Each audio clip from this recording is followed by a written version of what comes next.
¿Qué tal? Mi nombre es Hernán Berni. Desde la Dirección de Educación Continua y la Unidad de Igualdad de Género de la Escuela Superior de Artes de Yucatán, les damos la bienvenida a esta serie sobre las pioneras del cine silente. Durante la investigación que hicimos para la serie anterior sobre el nacimiento del cinematógrafo y los primeros años del cine, descubrimos que había un personaje escondido en un párrafo en uno de los libros de historia de cine que consultamos. Era el nombre de Alice Guy, también conocida como Alice Guy Blaché.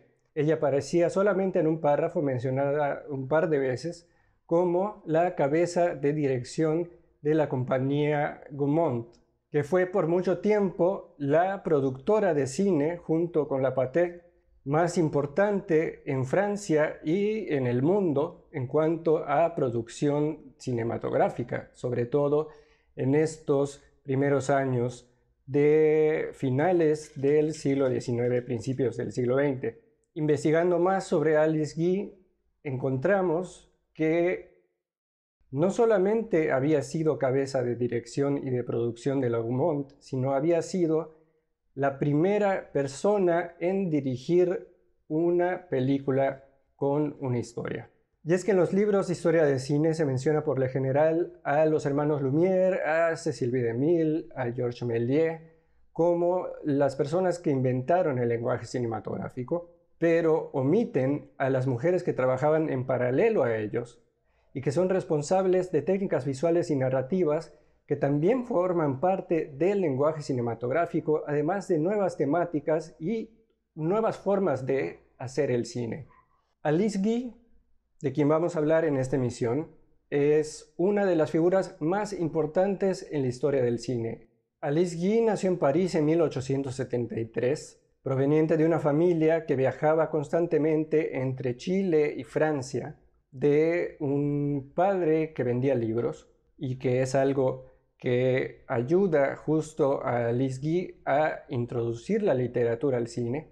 Y a los 20 años comienza a trabajar como secretaria en un negocio de fotografía en donde uno de los principales socios era Léon Gaumont, que era también inventor. En 1895, un 22 de marzo, Léon Gaumont es invitado por los hermanos Lumière a una exposición privada en donde mostraban su último invento, que era el cinematógrafo, una cámara que podía filmar y proyectar imágenes en movimiento. Alice Guy estuvo con Gaumont en esta proyección privada que se llevó a cabo meses antes que la mítica función de los Lumière en el Salón Indian, que fue en diciembre de ese mismo año, que se considera la fecha del inicio del cine.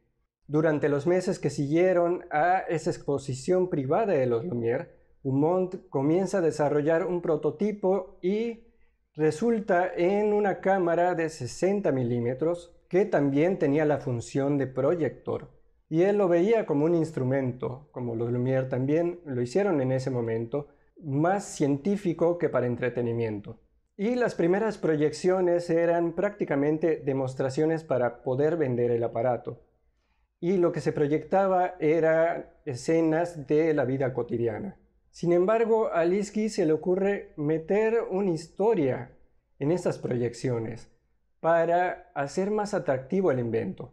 Ella le propone a Gaumont hacer este pequeño experimento y él accede con la única condición de que ella no descuidara su trabajo como secretaria. De esta manera, Alice Guy hace la primera película con narrativa en la historia del cine. La película se llama El Hada de las Coles y se hace en abril de 1896. Esta cinta consistía en una escena muy simple de una hada sacando bebés de las coles, en donde usaba a bebés de cartón y a un bebé real en algún momento.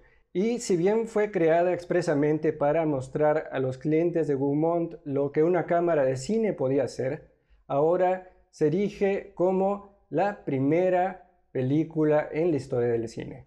Con el éxito del Hada de las Coles, La casa Gaumont se vuelca a la producción cinematográfica y ya no solamente se dedica a fabricar y vender aparatos para hacer cine, y Alice Guy queda como jefa de producción de la compañía.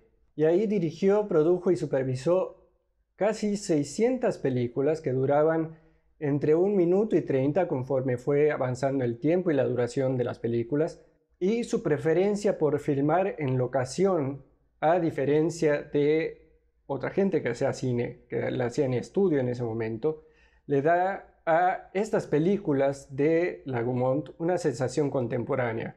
Y a partir de ahí su lista de logros es notable. Alice Guy fue la primera persona en dirigir una película con sonido sincronizado, utilizando el invento de Léon Gaumont llamado el cronófono, y esto fue décadas antes de que se produjera la revolución del sonido convencional. Alice Guy filmó entre 140 y 150 de las entonces llamadas fonoescenas, en las cuales cantantes, actrices y actores de finales del siglo XIX y de la primera década del siglo XX cantaban arias de ópera, hacían monólogos, y estas fonoescenas se vuelven muy populares, especialmente en los salones de baile de la época, ya que Alice combinaba lo que entonces se llamaba como cine viajero, que se aprecia en películas como el bolero, como tango, con la danza y la música. Y a la par que esas fonoescenas, Alice Guy continúa haciendo cine con un repertorio vasto explorando lo que aún no se conocía como géneros cinematográficos. Hace comedia, hace fantasía, hace dramas e incluso una cinta épica religiosa llamada La vida de Cristo en 1906. Esta fue una de las producciones más ambiciosas en el cine en ese momento, que incluía la cifra hasta entonces no vista de 300 extras y 25 escenarios diferentes. Del cine de Alice Guy en la Gaumont sobresale también una película muy peculiar para la época llamada Las consecuencias del feminismo, que se realiza en 1906. Esta película es ambientada en un mundo en donde los roles de género se invierten. La película abre dentro de una tienda donde un grupo de hombres está ocupado haciendo sombreros y de repente una mujer cruza la puerta y señala con su bastón el sombrero que quiere. Después de que ella sale del salón, otro hombre tiene la tarea de entregar el sombrero y él se detiene frente al espejo para maquillarse. Afuera una mujer lo golpea de inmediato y le pone las manos encima. Y es salvado por otra mujer que parece amable y gentil, pero que en poco tiempo también comienza a acosarle. La película continúa de esta manera durante el resto de sus 7 minutos, aunque finalmente los hombres han tenido suficiente maltrato y se unen para recuperar su posición dominante en la sociedad y restablecer lo que entonces se consideraría el orden social correcto.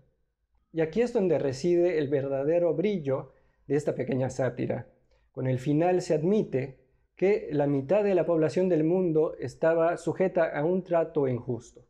Aún no podemos saber con certeza si la intención de Alice Guy con esta película era simplemente entretener a la audiencia mostrando a los hombres actuando como mujeres, aunque el título sugiere que hay más en su visión y que es tal vez una parodia de lo que la gente temía que sucedería si las mujeres obtenían más derechos. Y al mostrar a los hombres peleando juntos al final de la película, Guy parece estar afirmando por qué era necesario el feminismo.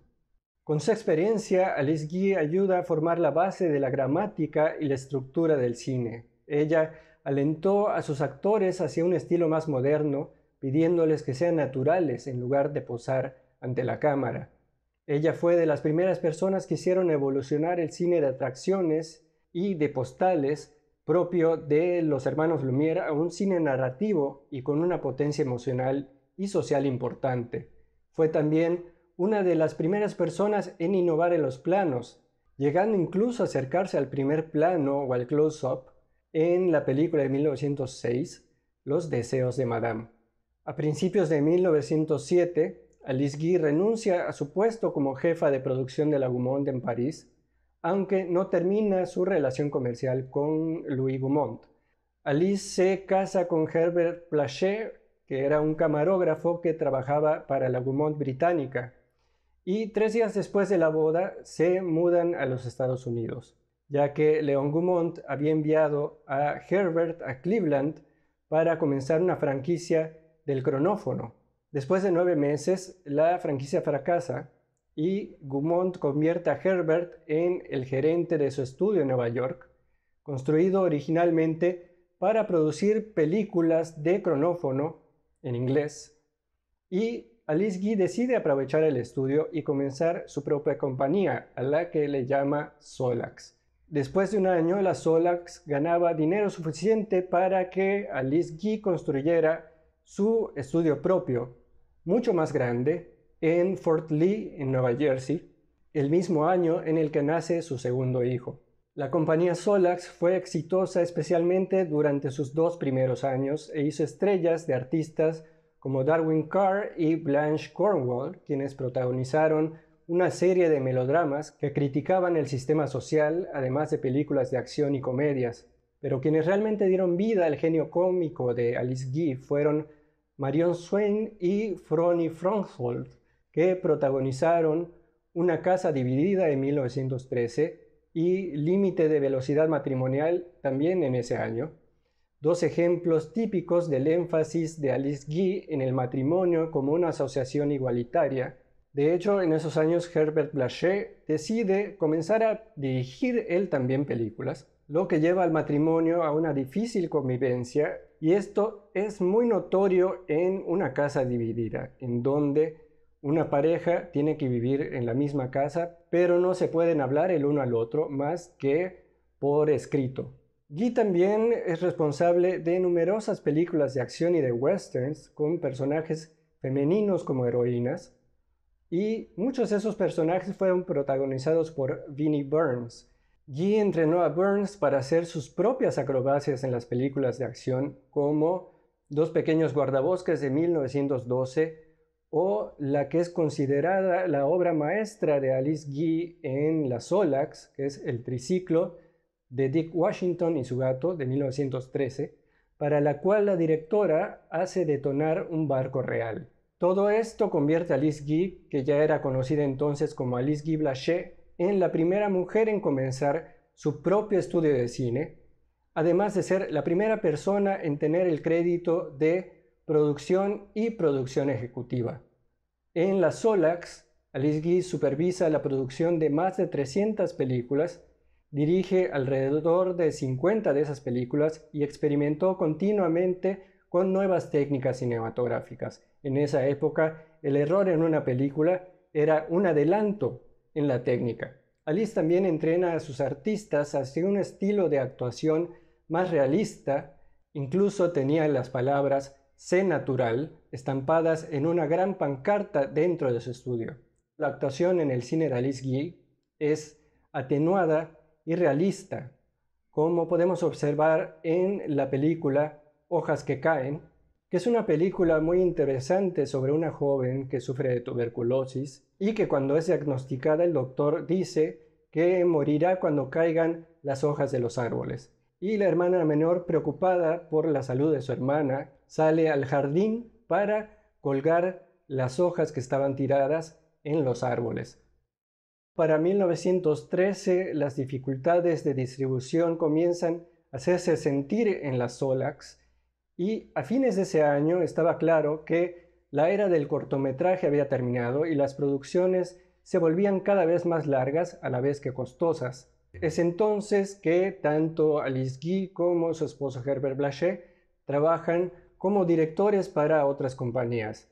Por ejemplo, la película El océano abandonado para la Golden Eagle, que era propiedad del magnate William Randolph Hearst, que se estrena el 2 de noviembre de 1916. En esos años, y debido a la Guerra de las Patentes realizada por Thomas Alva Edison, los estudios independientes que trabajaban en la costa este de los Estados Unidos, especialmente en Nueva York y en Nueva Jersey, se van mudando a Los Ángeles, y es donde se funda Hollywood. Herbert Blaché se muda a Hollywood, deja a su familia. Meses después, Alice Guy se muda también a Hollywood, en donde trabaja como asistente de dirección en La divorciada para la Metro en 1919. hasta que finalmente la pareja se divorcia en 1920 y 2 años más tarde, después de subastar los estudios Solax de Nueva Jersey, Alice Guy decide regresar a Francia, donde en los siguientes 30 años da varias conferencias sobre cine y escribe artículos para revistas y novelizaciones de guiones cinematográficos, aunque siempre usando varios seudónimos masculinos. En Francia, Alice Guy no pudo encontrar trabajo dentro del cine, ya que en 1930 la Gaumont saca su primer libro sobre la historia de la compañía y lo que narra el libro comienza a partir de 1907, que es justo el año en el que Alice Guy deja la Gaumont, de tal manera que ella no aparece en los registros. Y dependiendo ya económicamente, sobre todo de su hija Simone, Alice Guy, que para entonces se hacía llamar Madame Guy Blaché, regresa a los Estados Unidos para obtener copias de sus películas con la esperanza de poder usarlas para encontrar trabajo como director en París. Pero de sus más de 1000 películas, Alice no pudo encontrar una sola impresión. Y esto era muy común durante la época del cine silente, ya que en un principio nadie hubiera pensado que las películas se convertirían en un fenómeno cultural y que la preservación de la historia del cine sería importante. Se estima que el 90% de todas las películas mudas hechas en los Estados Unidos se han perdido. Los negativos eran destruidos una vez que la cinta se estrenaba, ya que se trataba de impresiones de nitrato, y el almacenamiento era a menudo muy peligroso. El celuloide era muy inestable y se incendiaba cuando no se mantenía en las condiciones adecuadas. Y desafortunadamente para Alice Guy y para muchos otros cineastas de la época del cine silente en todo el mundo, la mayor parte de su trabajo desapareció. Solamente quedan alrededor de 130 de sus películas, aunque el proceso de búsqueda todavía continúa. A fines de la década de 1940, Alice Guy escribe una autobiografía publicada en francés hasta 1976, casi 10 años después de su muerte, y que fuera traducida al inglés una década más tarde por su hija Simone, su nuera Roberta Blaché y el guionista Anthony Slade. Alice Guy Blaché estaba tremendamente preocupada por su inexplicable ausencia del registro histórico de la industria del cine. Ella elaboró largas listas de sus películas tal y como las recordaba, con la esperanza de poder asumir la propiedad creativa y obtener crédito legítimo de ellas. 10 años antes de fallecer, el gobierno francés descubre sus logros y le da a Alice la medalla a la Legión de Honor en 1953. Y ya en la década de los 70, el hijo de Léon Gaumont, Louis, declara en un discurso público que Madame Alice Guy Blaché, la primera mujer cineasta, había sido injustamente olvidada. Y en 1977, el historiador Anthony Slade escribe sobre Alice Guy en su libro Las primeras directoras de cine.